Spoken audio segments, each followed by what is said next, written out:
नमस्ते बिटिया, सदा खुश रहो।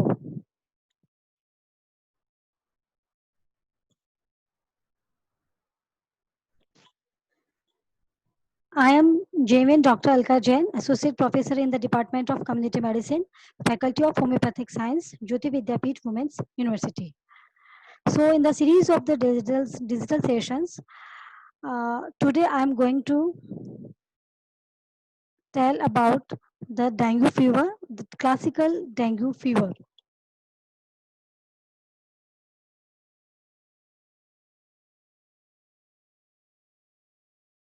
So in classical dengue fever, reservoir both man and mosquito. The mosquito becomes infective by feeding on the patient from the day before onset to the fifth day of illness. And after an extensive incubation period of 8 to 10 days, the mosquito becomes infective and is able to transmit infections. Here I have used the term extensive incubation. It means the incubation period in an arthropods. The terms intrinsic incubation period is used for only human being, and extrinsic incubation period is used for mosquito, that means arthropods. So in arthropods or in a mosquito, when an infections uh, comes in his body, and after the development of the virus or applications, when mosquito becomes capable of infecting other people, then this period is called as extensive incubation period.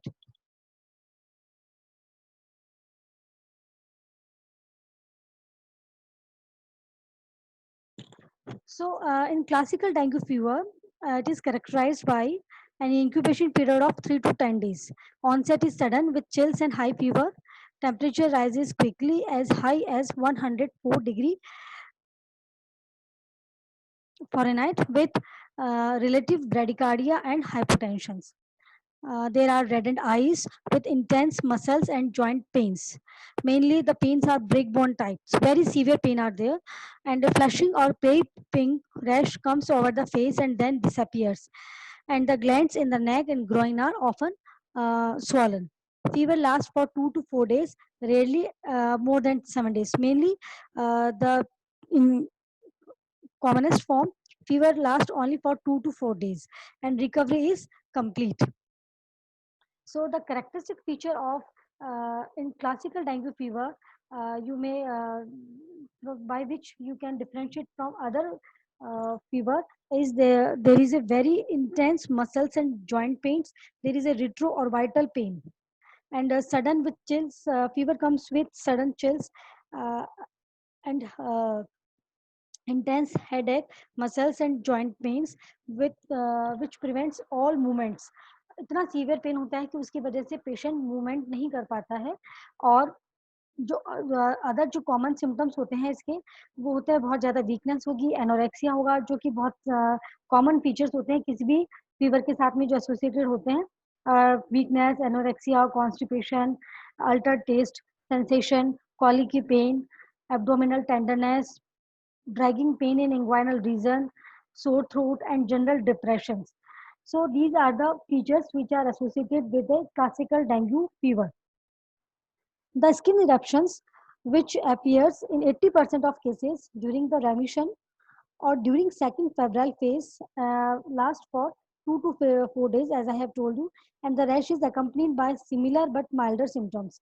The rash may be diffuse, flushing, mottling or flitting pinpoint eruptions on the face, neck, and chest during the first half of the febrile period, and a conspicuous rash. We will last for about 5 days or 6 to 7 days, rarely, after which recovery is usually complete. So, this is a picture of classical dengue fever. And the case fatality rate is very low in classical dengue fever. Now, pictorial presentations of a classical dengue fever sign and symptoms. Here are skin rashes, and with the skin rashes, severe headache and fever, high grade fever. Now, come to the dengue hemorrhagic fever. It's a severe form of the viral illness caused by more than one dengue virus.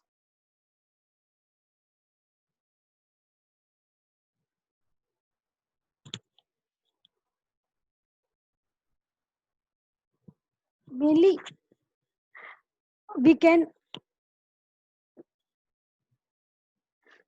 in dengue hemorrhagic fever, there are mainly three phases. The first one is febrile phase, then there is a critical phase, and the last one is recovery phase.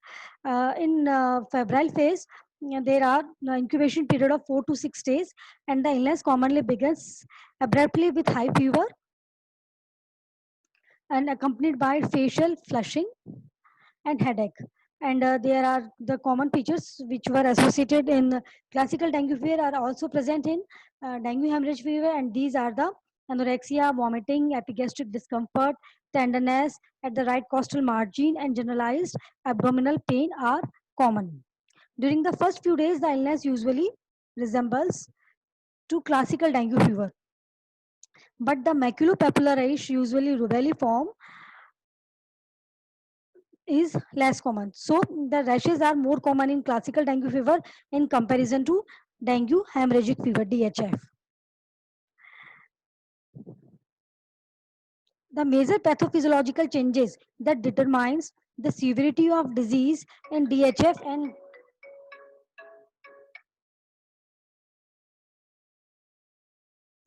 the major pathophysiological changes that determines the severity of disease in DHF and differentiated from dengue fever mainly are the plasma leakage and a abnormal hemostasis, which are manifested as a rise of hematocrit value and a moderate to marked thrombocytopenia. So these are the two main clinical laboratory findings which are distinctive from the classical dengue fever. And bleeding in the nose or gums as the phases goes towards the critical phase, then there is a bleeding in the nose or gums, black stools or easy brushing, bruising, or all possible signs of hemorrhages. And this form of dengue fever can be life threatening or even fatal. So what happens in the first of all, the tourniquet test is positive in the dengue hemorrhagic fever. That means there is a increased capillary fragility. How we will measure tourniquet test, or how we will perform? It is by using a standard blood pressure curve. Pressure is raised between systolic and diastolic pressure, and the test is considered positive if more than 20 petechiae are seen per square inch. And there may be epistaxis, gingival bleedings, bleeding in the gut, hematuria, and hypermenorrhea as a complications resulting in death. So these are the classical sign and symptoms of critical phase. A critical phase appears when the temperature drops to 37.5 to 38 degrees centigrade or less and remain below these levels, usually between the third to seventh day of the illness. So it is a very important or critical time period of from third to seventh day of dengue hemorrhagic fever when the critical phase occurs. In this phase, an increase in capillary permeability in parallel with increasing hematocrit levels occurs, and this marks the beginning of the critical phase. And the period of clinically significant plasma leakage usually last for 24 to 48 hours. इसका मतलब ये है कि ये जो critical phase है maximum 1 से लेके 2 दिन तक रहता है, और इस फेज के अंदर सबसे ज्यादा हिमेटोक्रिट लेवल्स राइज होता है और जो कैपिलरी परमिलिटी है वो इंक्रीज होती है, उसकी वजह से इडीमा डेवलप हो सकता है, leukopenia followed by a rapid decrease in the platelet count, and usually precedes plasma leakage. At this point, patients without an increase in capillary permeability will improve, while those with increased capillary permeability may become worse as a result of lost plasma volume. So, bleeding may occur from the different sides. It may be from the nose, as in the form of epistaxis, gingival bleeding, bleeding in the guts, hematuria, and hypermenorrhea. So these are the total of sites where from the bleeding may come out. Now come in what happens in recovery phase, and if the patient survives the 24 to 48 hours, means जो critical phase होता है 2 दिन का, 1 से लेके 2 दिन का phase होता है, यदि उस phase में वो overcome कर लेता है, उस phase से recover कर सकता है क्रिटिकल फेज से, तो धीरे धीरे क्या होता है कि जो एक्स्ट्रावेस्कुलर कंपार्टमेंट में जो फ्लूइड एक्यूमुलेट हो जाएगा, वो धीरे धीरे एब्जॉर्प्शन रीअब्जॉर्प्शन होने लगता है इन कमिंग 48 to 72 आवर्स में. And there is general well-being improves, appetite returns, gastrointestinal symptoms abate, and hemodynamic status stabilizes, and diuresis ensues. So the hematocrit stabilizes or may be lower due to the dilutional effects of the reabsorbed fluid. Respiratory distress from massive pleural effusion and ascites will occur at any time if excessive intravenous fluids have been administered. So it is very important to manage the patients while he is in critical phase. Excessive fluid infusion may cause the ascites or pleural effusion. Now, here is a dengue hemorrhagic fever without shock, and it is a severe form of dengue fever proposed to be the result of two sequential infections with different dengue serotypes. The first infections with type 1 or 2, sensitizing the patient to the second infections with type 3rd or 4th, resulting in immunological catastrophes. A critical period of about 6 months between the two infections has been thought to be necessary. Now, the clinical features of the severe form of the dengue hemorrhagic fever, and these are mainly four major clinical manifestations are there. The first one is high fever. There is a sudden onset of fever with high continuous and associated prodromal symptoms, last for about 1 week. Next comes to the hemorrhagic phenomenon, and it is usually spontaneous. Common phenomenon is a positive tourniquet test. Any of the following hemorrhagic manifestations may be present, such as fine petechiae on extremities, axilla, face, during the early febrile phase, epistaxis, gingival bleedings, hematemesis, or melena. So these are the hemorrhagic phenomenon of dengue hemorrhagic fever with shock. Now the third one is hepatomegaly, but not liver enlargement is present, but it is not associated with jaundice. Now the fourth phase is circulatory failure, and it is characterized by profound sweating, hypothermia, low blood pressure, narrowing of pulse pressure, means difference between systolic and diastolic blood pressure, increased pulse rate, rapid and weak pulse, cold, clammy skin, and restlessness. So it is a very important graph showing the clinical course of dengue fever. Here you can see the febrile phase, which is last for 24 to 48 hours. Critical phase lasts for 24 to 48 hours, and here it is febrile phase from 1 to 3 days, and it is from 3 to 4 days, and after that recovery phase. And जो critical phase जो होता है वो 3 से लेके 7वां जो दिन होता है उसके बीच में अपीयर होता है. और मेनली यहाँ बताया गया है कि जो टेम्परेचर है ये ड्यूरिंग फेब्रुअरी फेज में यहाँ पे 40 डिग्री सेंटीग्रेड तक टेम्परेचर राइज होता है. क्रिटिकल फेज में फिर ये कम हो जाता है, डेफरवेंसेस होता है, मतलब कि धीरे धीरे फीवर कम होने लगता है. पोटेंशियल क्लिनिकल इश्यूज, यहाँ शॉक, ब्लीडिंग, ऑर्गन इम्पेयरमेंट्स हो सकते हैं. रिकवरी फेज में reabsorption, fluid overload.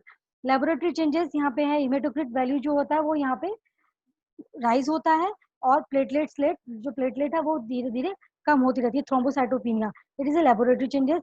Serology and virology, here it is viraemia. IgM और आईजी जो टाइटर है वो ड्यूरिंग रिकवरी फेज में इंक्रीज होता है. So it is a very important graph showing the clinical course of dengue fever.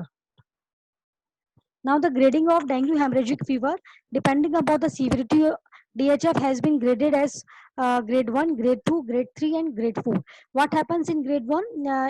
There is a fever with prodromal symptoms, and the only hemorrhagic manifestation is a positive tonic wet test. So यदि grade 1 का DHF है तो उसके अंदर कोई भी bleeding appear नहीं होगी, सिर्फ टॉनिक वेट टेस्ट जो का वो पॉजिटिव होगा, यानी कि जब भी अपन ब्लड प्रेशर का जो कफ है उसको रेज करेंगे अबाउट सिस्टोलिक ब्लड प्रेशर, और उसको जब 5 to 7 अप टू 5 मिनट्स तक जब उसको होल्ड करके रखते हैं, तो उसके बाद में फिर जो पैटिकी अपेयर होते हैं वो पॉजिटिव टॉनिक वेट टेस्ट होता है। तो सिर्फ वही पॉजिटिव होता है ग्रेड 1 में। ग्रेड 2 में फीचर्स ऑफ ग्रेड, यानी कि फीवर के साथ में स्पॉन्टेनियस हेमरेज हो सकता है, जो कि मैंने आपको पहले बताया कि कहीं से भी हो सकती है, जिंजिवल ब्लीडिंग हो सकती है, एपिस्टेक्सिस हो सकती है, मेलिना हो सकता है, और मेनोरेजिया भी हो सकता है।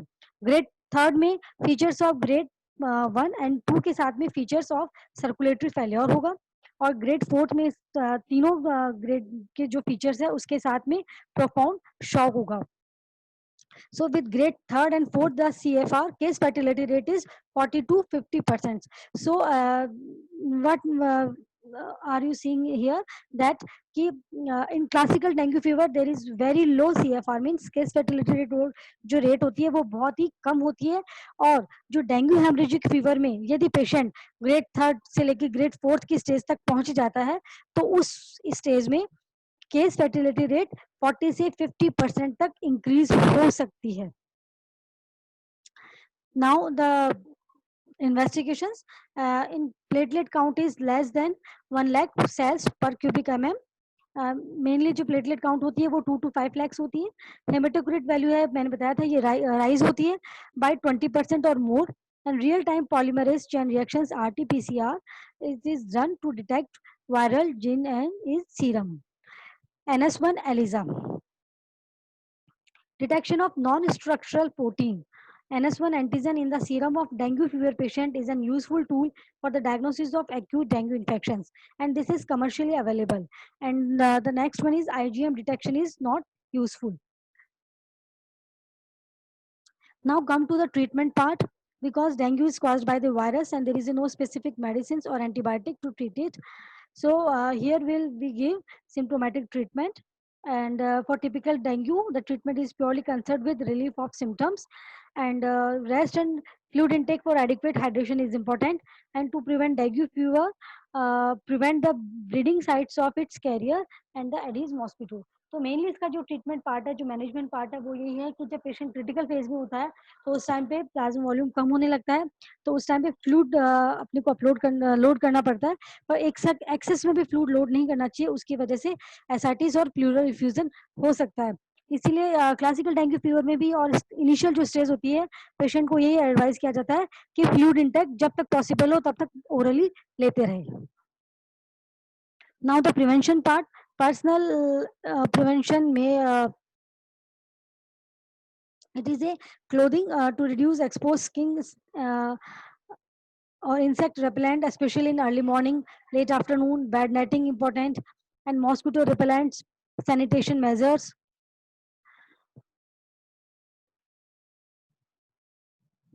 तो मेनली जो पर्सनल में है, यदि जो क्योंकि मॉस्किटो बाइट से होता है डेंगू, इसलिए जो रेनी सीजन होता है, जब एनवायरमेंटल इसके लिए फेवर होता है, तो उस टाइम पे आप जो कपड़े पहनते हैं वो फुली कवर होने चाहिए, एक्सपोज नहीं होना चाहिए आपके लेग्स और आपके आर्म्स फुली कवर्ड होने चाहिए। इंसेक्ट्स रिपेलेंट को यूज करो घर के अंदर, और इंसेक्ट रिपेलेंट जो क्रीम आती है वो लगा सकते हो बॉडी के ऊपर।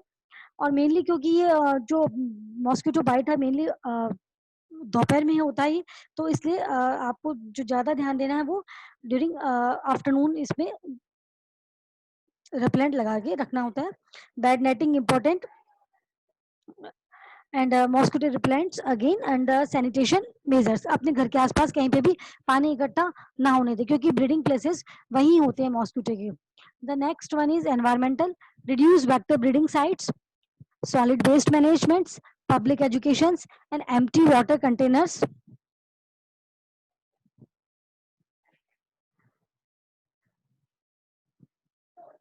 Now, biological target larval stage of Aedes in large water storage containers, larvivorous fish, endotoxin producing bacteria, copod crustaceans.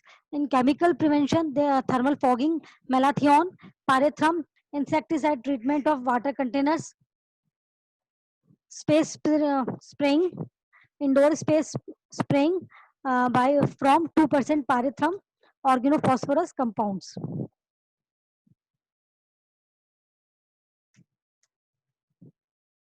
Immunization in vaccine development for dengue and DHF is difficult because any of four different viruses may cause disease, and nonetheless, progress is being made in the development of vaccines that may protect against all four dengue viruses. Such products may become available for public health use within several years. So, this is all about the dengue hemorrhagic fever or dengue hemorrhagic fever with shock. Thank you so much. And this session is powered by the Jyoti Vidyapeeth Women's University Digital Session 2. And if there is any query, please mention in the comment box.